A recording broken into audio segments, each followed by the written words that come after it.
Everyone, स्वागत है आपका।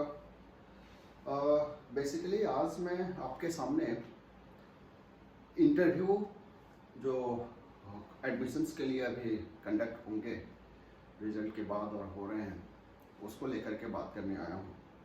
तमाम लोगों ने अपनी बातें करी हैं और मैं तो खैर इसी डोमेन का एक्सपर्ट ही ठहरा, बिकॉज GM HRM होते हुए जब मेरा काम ही टैलेंट एक्विजिशन, टैलेंट ट्रेनिंग और ये तमाम चीज़ें हैं, आप पोस्ट योर MBA प्रोग्राम, तो कहीं ना कहीं ये चीज़ें मैं ध्यान रखूँगा कि क्या आपको करना चाहिए नहीं करना चाहिए। इसके पहले कि मैं बाकी चीज़ों पर ध्यान दूँ, ये मेरा पूरा टॉक जो होगा ना कहीं आधारित होगा। पहली चीज़, इंटरव्यूअर को आप में क्या देखना है, इंटरव्यूअर आप में क्या देखना चाहता है। दूसरी चीज़, आपका ड्रेस कोड क्या हो, बॉडी लैंग्वेज पर थोड़ी बात कर लेंगे। मैं वही बातें करूंगा जो बचे समय में आप अपने में इम्प्रूव कर सकते हो, बाकी प्रैक्टिकल बातें नहीं, आप कॉन्फिडेंट देखना है ना। तो पहली चीज़ ये होनी चाहिए कि एक IIM का प्रोफेसर या दो प्रोफेसर जो आपको इंटरव्यू करने आएंगे वो आप में क्या देखना चाहते हैं। पहली चीज़, मैं आपसे एक स्टूडेंट की खोज कर रहा हूँ। मुझे पता है आपने 99 पॉइंट समथिंग स्कोर किया है रिटन एग्जाम, तो कहीं ना कहीं मैं आपके बेसिक इंटेलिजेंस को डाउट नहीं कर सकता। तो मैं क्या डाउट कर सकता हूँ? आपके स्टूडेंटशिप को, सब्जेक्टिव अंडरस्टैंडिंग को, और फिर एक स्टूडेंट्स क्वालिटी को कि आप जब स्टूडेंट बनेंगे आप पर सिलेबस का बोझ आएगा तो आप कैसे रिएक्ट करेंगे। पहली चीज़ जो मैं आपने देखना चाहूँ। दूसरी चीज़, जब आप MBA जैसे प्रोग्राम के लिए जा रहे हो तो आपको एक डिसेंट अपीयरेंस देने आता है या नहीं आता है, आप प्रेजेंटेबल अपने आप को रखते हो नहीं रखते हो। तीसरी चीज़, जो आपने पीछे किया है वो क्यों किया है। ध्यान रखिएगा, हमेशा जितने भी इंटरव्यू ट्रेनिंग में सेशन लिए गए हैं YouTube पर या जहाँ भी बातें की जाती हैं इंटरव्यू के लिए, आप परेशान होते हो कि मेरे कैरियर में गैप है, 10th में मेरा परसेंटेज कम है, 12th में मेरा परसेंटेज कम है, मेरे डिग्री 1 में मेरा कहीं ना कहीं एक सिलेबस में एक सब्जेक्ट में मैं फेल हुआ था, मैंने ये नौकरी छोड़ी थी, मैंने ये 3 महीने की नौकरी करी थी। आपकी कुछ समस्याएं हैं, उसको तो मैं इस के बाद आ जाऊंगा उस पर कि क्या कैसे आप उसको हैंडल करोगे। लेकिन अभी जो मैं आपसे एग्जैक्टली बात करना चाहता हूँ इन वन लाइन, आपसे इंटरव्यूअर के नहीं किए जाने वाले काम में कोई इंटरेस्ट नहीं। मतलब ये कि आपने लाइफ में बहुत सारे काम नहीं किए हैं, वो मुझे नहीं पूछना है। आपने +2 साइंस से किया, उसके बाद आपने BCom में एडमिशन लिया, आपने साइंस कंटिन्यू क्यों नहीं किया, मेरा क्वेश्चन ये नहीं होगा। ध्यान रखिए, बिकॉज ये आपने नहीं किया है। सो whatever you have not done in your life, you are not responsible for that. Whereas few of the trainers suggest you that you should be ready to answer the question which you have never done. यार ये कैसे संभव है, जो आपने किया ही नहीं उसके लिए आप आंसरेबल हो। हाँ, अगर आपने BMS किया है तो क्यों किया, अगर आपने BTech किया या ऐसा कहिए कि ह्यूमैनिटीज के किसी सब्जेक्ट में आपने ग्रेजुएशन किया तो क्यों किया, आप जिस शहर में रहते हैं वहाँ के बारे में आपको कुछ पता है या नहीं पता है।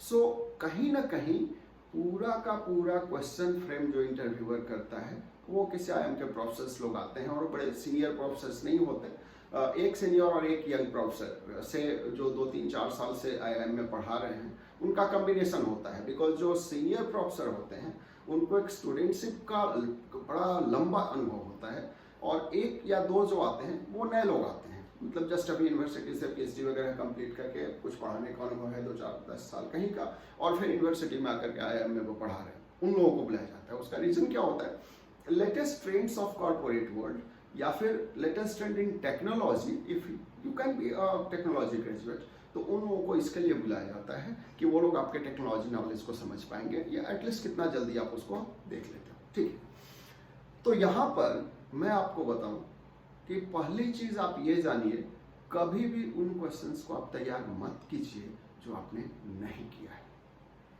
आपने 10th किया, 12th किया, 10th में आपके स्कोर अच्छे नहीं आए, तो ये आपने किया है, आपके स्कोर अच्छे नहीं थे, इसके लिए आप आंसरेबल हो, क्यों अच्छे नहीं थे। 12th में आपके नहीं अच्छे थे, बिल्कुल ठीक है। आपने अगर 12th में साइंस लिया और फिर कॉमर्स में जाकर के पढ़ाई पूरी करी, ग्रेजुएशन की अपनी, तो मैं ये नहीं पूछूंगा कि आपने ह्यूमैनिटीज क्यों नहीं पढ़ी, मैं ये पूछूंगा आपने कॉमर्स क्यों पढ़ा। तो एकदम बहुत क्लियर हो जाइए आप कि आपने जो कुछ भी टिल 21-22 साल तक अपने करियर में, अपने लाइफ में किया है, आप उसी के लिए रिस्पॉन्सिबल हो। और हम एक कारण जानना चाहते हैं, वो कारण किस एक्सटेंट तक कितना लॉजिकल है, बस ये हमारे सब्जेक्ट मैटर होते हैं जब हम इंटरव्यू की बात करते हैं। तो अब दूसरी चीज, क्वेश्चन आया तो मैं सेकंड लेटर पार्ट में आ जाता हूं। आपको लेकर के ड्रेस कोड के लेकर के बहुत ज्यादा चिंतित होते हो आप कि मैं क्या पहन के जाऊं। देखिए, इतना घटिया ड्रेसिंग सेंस आपका नहीं होना चाहिए। स्पेशली मैंने ये ब्लेजर डाला ये समझाने के लिए। ब्लेजर डाल लेने मात्र से आप प्रेजेंटेबल नहीं लगोगे। एम्बियंस को समझो। एम्बियंस जब मैं बोल रहा हूं तो ये समझो आप कहां जा रहे हो। होली के दिन आप क्या पहनते हो, 15 अगस्त को आप क्या पहनते हो, शादी में जाते हो तो क्या पहनते हो, और सिमिलरली ऑफिस में जाते हो तो क्या पहनते हो, मॉल में जाते हो तो क्या पहनते हो, ग्राउंड में जाते हो तो क्या पहनते हो। ऑब्जेक्टिव साफ है कि आप एम्बियंस को समझो कि जहां आप जा रहे हो वहां ऑब्जेक्टिव क्या है। कुछ पढ़ाई लिखाई की एकेडमिक बातें होंगी, फर्दर आपका सिलेक्शन किया जाएगा, तो एकेडमिक बात करने के लिए क्या मैं ऐसे चेक वाले शर्ट पहन के जाऊं जो कैजुअल मॉल्स जाने के लिए बने हुए हैं, नहीं। यहाँ पर मुझे कोई डिसेंट कलर का ब्लेजर डालना था, लाइट कलर का शर्ट डालना था, जो गलती मैंने करी है। क्या गलती मैंने करी है, मैंने डार्क ब्लैक कलर का शर्ट डाला है और फिर ये देखिए चेक का कैजुअल टिपिकल समर ब्लेजर डाल लिया है। अब अगर आप कहेंगे कि ऐसी गलती मैंने क्यों करी, आपको समझाने के लिए करी, ये आप ना करें। पहली चीज, if you are a male, don't feel only blazer can make you presentable. 60% of your decency is occupied by the body language of yours. How decent you are, 60% behavior वहां हो जाता है। अब क्या एक स्टूडेंट से मैं डिसेंसी का कहीं से एक्सपेक्टेशन रखता हूं? स्टूडेंट शुड बी एनर्जेटिक, थोड़ी लापरवाही उससे एक्सपेक्टेड है। शायद वो टिपिकल प्रोफेशनल वॉक ना करे, शायद वो टिपिकल प्रोफेशनल ग्रीटिंग्स ना करे, और ये सब एक्सेप्टेबल है आईआईएम के प्रोफेसर से।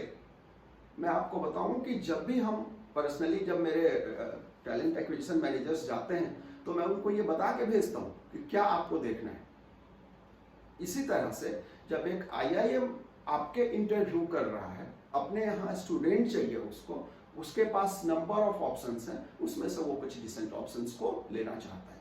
हाँ, आउट ऑफ द टू, अगर दोनों का academic background, rest all features remain similar, and at the same time he is decent enough too, then decency can be a factor.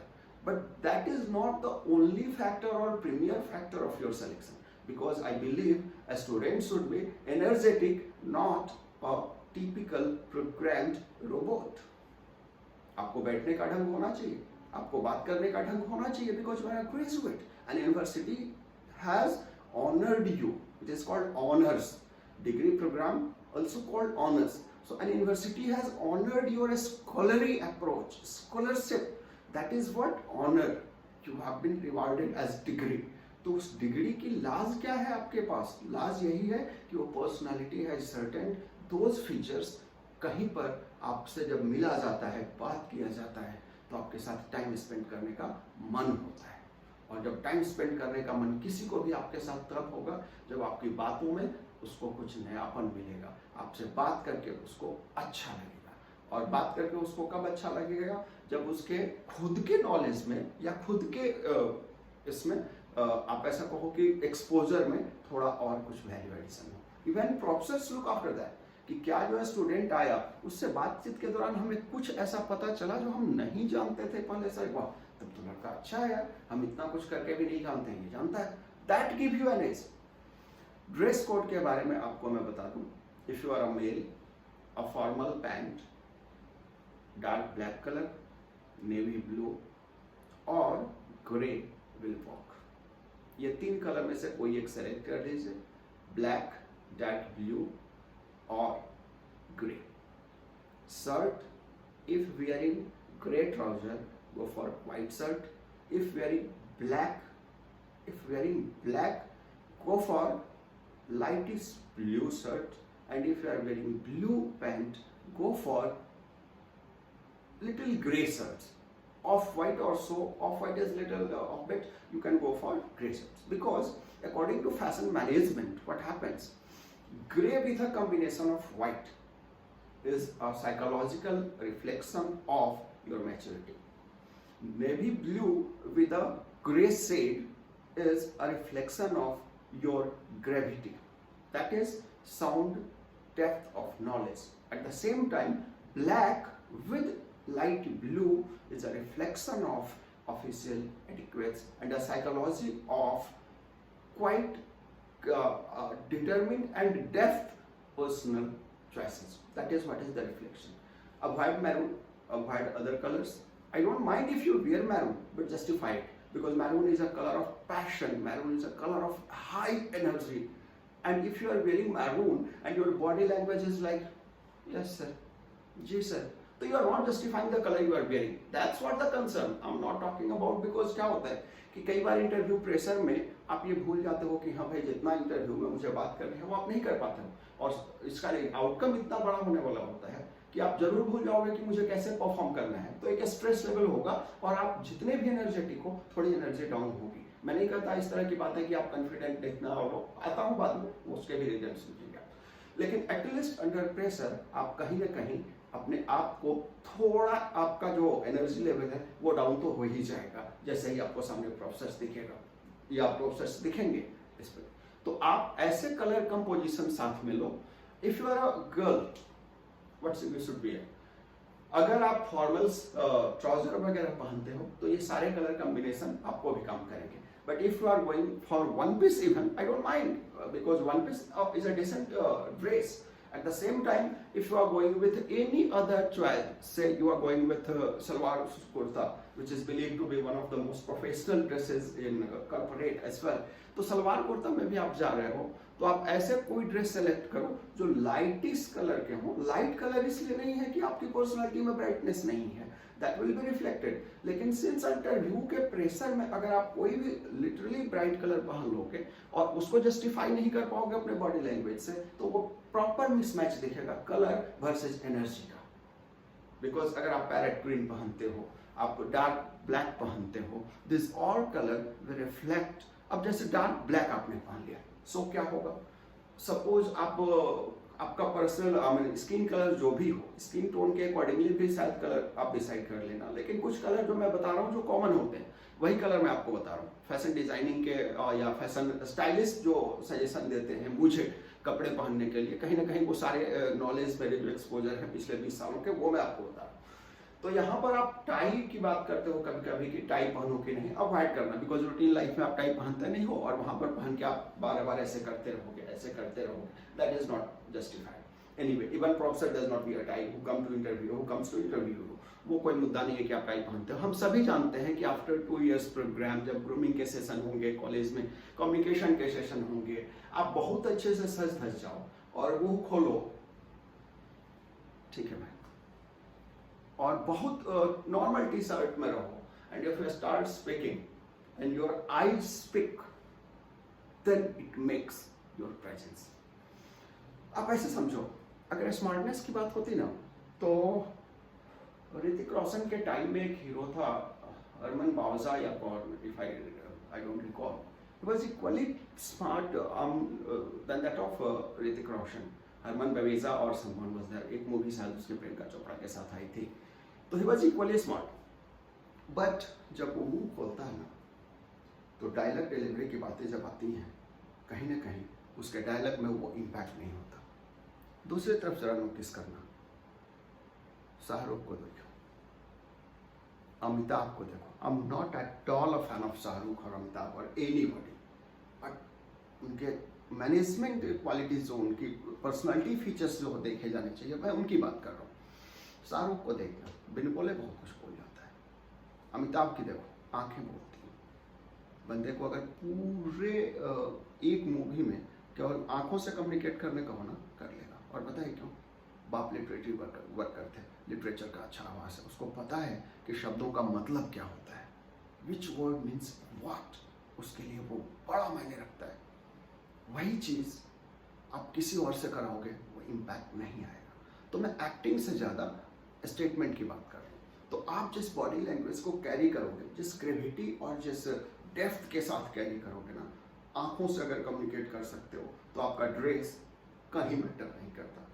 Believe me, you are not a person of entertainment industry. You are not a person of going to for a catwalk on silver screen. तो वहाँ पर आपका dress नहीं देखा जाता, वो देखा जाता है कि आप अपने आइडियाज़ में कितने क्लियर हो, आइडियाज़ में कितने यूनिक हो. हाँ, अगर यही चीज़ मैं आपका बॉलीवुड के लिए सिलेक्शन कर रहा हूँ या किसी भी इंटरटेनमेंट इंडस्ट्री प्रोग्राम के लिए कर रहा हूँ, इवेंट्स के लिए कर रहा हूँ selection, then I go for look. If I am going for a hotel management receptionist, I go for look. If I'm going for a sales girl or sales boy, I'll go for look and height as well. लेकिन अगर मैं cat के student, I am student की बात कर रहा हूँ, तो मुझे लुक से कोई लेना देना नहीं है. That is not a criteria at all. तो आप अपने लुक पर जो बहुत ज़्यादा चिंतित हो कि मैं क्या पहन के जाऊँ, क्या नहीं पहन के जाऊँ, उसकी तो चिंता आप बिल्कुल ही छोड़ दो. That hardly going to make any difference. अब थोड़ा आते हैं एकेडमिक साइड पर. कि एकेडमिक साइड पर आप चिंतित होते हो कि मुझसे पूछा जाएगा कि why MBA. It's a very common question. Why MBA? क्यों करना चाहते हो MBA? भाई हम MBA इसलिए करना चाहते हैं ना, जो वो ऑफर करता है वो मैं चाहता हूँ, इसलिए जा रहा हूँ. सिंपल सी कहानी है भाई. इसके लिए न जाने कितने YouTube पर वीडियो बने हुए हैं, ये वैल्यू एडिशन करना, वो वैल्यू एडिशन करना. सिंपल सी बात है भाई, what MBA can offer you, I want that, that's why I am going. Now coming to what an MBA can offer you. MBA can offer you the skill to manage a larger business house. What other MBA can offer you? The balance between business and personal life. That is the subject matter of communication and psychology, which is a paper in your business management program. So number one, I'm going for business management because it will make me skillful how to manage a business. Start and manage a business. Second thing, it will help me to understand the prospects of life in terms of business as well as emotion. That is why another thing. Third thing, it will satisfy me to the core. Of how it will going to satisfy an MBA will satisfy you, because satisfaction at a large is a combination of emotional satisfaction as well as which includes rather than as well as which includes financial needs accomplishment too. Because ऐसा सोचो कि अगर कोई भी company आपको बहुत अच्छा package ना दे और वर्क कल्चर वहाँ का बड़ा अच्छा हो, सब कुछ अच्छा हो other than your salary, will you be satisfied? No. So all आप कह सकते हो ऐसा कि a decent salary package is a subset condition of pure satisfaction. तो अगर कोई कहता है कि आप ये मत बोलना कि हाँ सैलरी भी मेरा एक, भाई साहब एक डिसेंट लाइफ जीने के लिए जितने पैसे की जरूरत है वो पोस्ट MBA जो मैं सर्विस अपनी सेल करूंगा वो मुझे मिलेंगे. बिफोर MBA अगर मैं सर्विस सेल करने जाता हूँ तो मुझे, चूंकि मैं स्किलफुल नहीं हूँ, उस लेवल पर स्किलफुल नहीं हूँ, तो ऑफकोर्स मेरे जो ऑफरिंग्स हैं वो भी लेशर हैं. तो MBA के लिए सीधे से कहूँ कि मैं MBA इसलिए करना चाहता हूँ क्योंकि MBA जो कुछ भी ऑफर करता है वो सब मैं अपने लिए चाहता हूँ. The first thing, skills to manage a business and develop it. The second thing, Why MBA? Because it satisfies my emotional as well as financial needs in future. Third thing, we all have a tendency to live with a little ego. That ego, when crosses, becomes arrogancy. For a balance, positive, I'm talking about positive ego. What is positive ego? जैसे positive discrimination होता है, reservation. Similarly, positive ego होता है. Positive ego क्या है? Positive ego is all about remaining competitive in the approach. वो आपको MBA से मिलता है. At the same time, entire economic understanding. अगर इन चीज़ों में आप बोल पाए तो आप बता पाओगे कि आप MBA क्यों करना चाहते हो. बेसिकली हम ये देखना चाहते हैं कि आपके MBA, चूंकि आप ऐसा समझो, रहमान का म्यूजिक बजाओ ना, 12 मिनट सुनने लगता है. एक पागल कुत्ता पीछे छोड़ो ना, लंगड़ा भी दौड़ने लगता है. और आप करण जौहर के मूवीज के सीन दिखाओ ना, एक अंधा भी देखने लगता है. पता है क्यों? अर्जेंसी. लंगड़े को अपनी जान की पड़ गई, पीछे पागल कुत्ता था ना, भाग गया. हम ये कहना चाहते हैं कि जितना ज्यादा अर्जेंसी उस टास्क की आपको होगी ना, आप उतनी प्योरिटी से एफर्ट डालोगे. एक कहानी सुनाना चाहूंगा मैं यहाँ पर. थोड़ा वीडियो लंबा हो सकता है, बट चूंकि एक ही वीडियो मुझे इंटरव्यू पर रखना है, इसलिए इसको लंबा ले जा रहा हूँ मैं. एक शेर था और एक खरगोश था. खरगोश आगे भाग रहा था, शेर पीछे भाग रहा था. दिन भर की भागदौड़ के बाद भी शेर खरगोश को नहीं पकड़ पाया. शेर की एक लत है, अगर वो अपना शिकार सूर्योदय के पहले नहीं कर पाया, फिर नहीं करेगा. पूछा खरगोश से, क्यों मैं तुमको नहीं पकड़ पाया? खरगोश का जवाब था, राजा जी, आप एक वक्त की भूख के लिए दौड़ रहे थे और मैं अपनी जान के लिए दौड़ रहा था. बहुत क्लियर मैसेज है, बहुत क्लियर मैसेज है. किस ऑब्जेक्टिव से कौन सा काम किया जा रहा है ना, that will decide the intensity of the task. मतलब ये कि वो खरगोश क्यों भाग पाया, उसको जान है. तो क्या MBA आपके कैरियर के लिए उतना इंपॉर्टेंट है जितना खरगोश के लिए उसकी जान? अगर है तो आप बहुत अच्छा करोगे. 2 साल जो मैनेजमेंट कॉलेज में गुजारोगे, IIMs are full of intellectual resources, full of exposures. एक प्रोफेसर वहाँ 16 घंटे 18 घंटे अपने लैब में बैठ के पढ़ते हैं. Since we have been the part of that process, तो हम जानते हैं वहाँ पर जो पूरी पढ़ाई होती है, जो प्रोफेसर्स होते हैं, जो रिसर्च होते हैं, वो एक अलग दुनिया है. ओवरऑल वो एक अलग दुनिया है. उस दुनिया के अगर आप पार्ट बनते हो तो एक्सप्लोर करने की एबिलिटी होनी चाहिए कि नहीं. कहीं ऐसा तो नहीं कि उनके चलते आपके चलते उनका पेस कम हो रहा है. एक और क्वेश्चन पूछा जाएगा आपके इंटरव्यू में कि आप अगर हमने आपको सिलेक्ट कर लिया, you will get the brand IIM with you, which will pay you across the life, I mean around the life or in whole life. दूसरी चीज, आप हमें क्या ऑफर करोगे? ये क्वेश्चन पूछा जाता है आपसे. आपका जवाब सीधा सा होना चाहिए, the best studentship for 2 years and later on I'll be the flag bearer of this college through my skills which I learned in the college only. Flag bearer, they may cross question you. आप कहो ऐसे, just think of few IIM pass outs. हम चेतन भगत को क्यों जानते हैं? चेतन भगत जब अपने आप को एक ब्रांड बना लिया तो हमने कहा IIM अहमदाबाद के पास आउट है. IIM अहमदाबाद में वैल्यू एडिशन हुआ या नहीं? हर्षा भोगले कमेंट्री करते हैं. जब हर्षा भोगले चर्चित हो गए और लोगों को पता चला कि IIM बेंगलोर से पास आउट है, तो IIM बेंगलोर में ब्रांड वैल्यू एडिशन हुआ या नहीं हुआ? इसी तरह से जब भी आप अपने पर्सनल लाइफ में एक्सेलेंट करते हो तो आपके पेरेंट एकेडमिक इंस्टीट्यूशन को आपका एडवांटेज मिलता ही मिलता है. तो आप कहो कि I am very sincere towards my career, that will ultimately add certain value to the MBA college. I am sure of that down the line few years. ये आपका रिस्पॉन्स होना चाहिए. डोंट फील कि it will sound arrogant. Arrogant नहीं है. College fee ले रहा है, कोई भी देने को तैयार है. आप ही को क्यों ट्रेन करें? Because you have that faith with in you, upon you, कि आप कॉलेज को पे बैक करोगे आफ्टर द 5 years 10 years।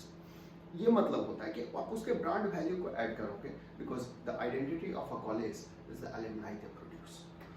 तीसरी चीज जो आपसे यूजुअली क्वेश्चन पूछा जाता है कि आप MBA में 5 साल बाद अपने को कहाँ देखना चाहते हो, this answer is very tricky. कभी भी मत कहो कि कंपनी के बड़े पोस्ट पर या कुछ, कहोगे sir we human are very much guided by the situations. I don't plan my tomorrow because of the external factors which can affect. Of course, I have a blueprint of next 5-year journey, but I'm skilled enough, or you may say I'm matured enough to react as per the situation, so I avoid long-term plannings. I have long-term goals, but not planning to achieve them. I have day basis planning, and that way I cannot say you next 5 years where I would be. Reason being, a few professors may not agree with me at this point of time, but just listen me logically. At this point of time, can I ensure all the other factor or external factor remains similar the way I have planned? Of course not. So you have the ability, or you should have the ability to react according to situations. That's the case. You should, the way you answer, that will make the professor happy that at least you are ready to. Usually people would say, I want to see me as a manager, as a chief manager, as an AGM, blah blah blah. Those are all hierarchical positions. You may or may not get down the line. The only thing which impressed me is that you are ready to take the challenges, whatever comes in next 5 years or 1 year or whatever. Next question जो आपको कभी ना कभी सामना करना पड़ सकता है कि आप किस डोमेन में MBA करना चाहोगे, या MBA के कितने स्ट्रीम होते हैं। इसके अलावा मैं आपको 2 बात और करना चाहूँगा। एक ये कि आप अभी से इकोनॉमिक टर्म्स को कुछ जानो, जिसके लिए मैं एक सेपरेट वीडियो बनाऊंगा। कुछ इकोनॉमिक टर्म्स मुझे ये पता होना चाहिए कि जिसको मैं कॉलेज में ले जा रहा हूँ उसको हनी सिंह के बारे में तो बहुत जानकारी है, लेकिन कभी उसने मिंट पेपर नहीं खोल के देखा, विच इज बिजनेस पेपर। कभी उसने इकोनॉमिक टाइम्स नहीं देखा, कभी उसने बिजनेस स्टैंडर्ड नहीं देखा, कभी उसने टेलीग्राफ नहीं देखा, या कभी उसने ऐसा कोई भी इकोनॉमिक न्यूज़ में उसको कोई इंटरेस्ट नहीं है।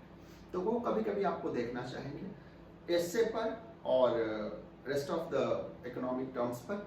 You can expect 1 more video from my side. For as of now, thank you so much for listening me.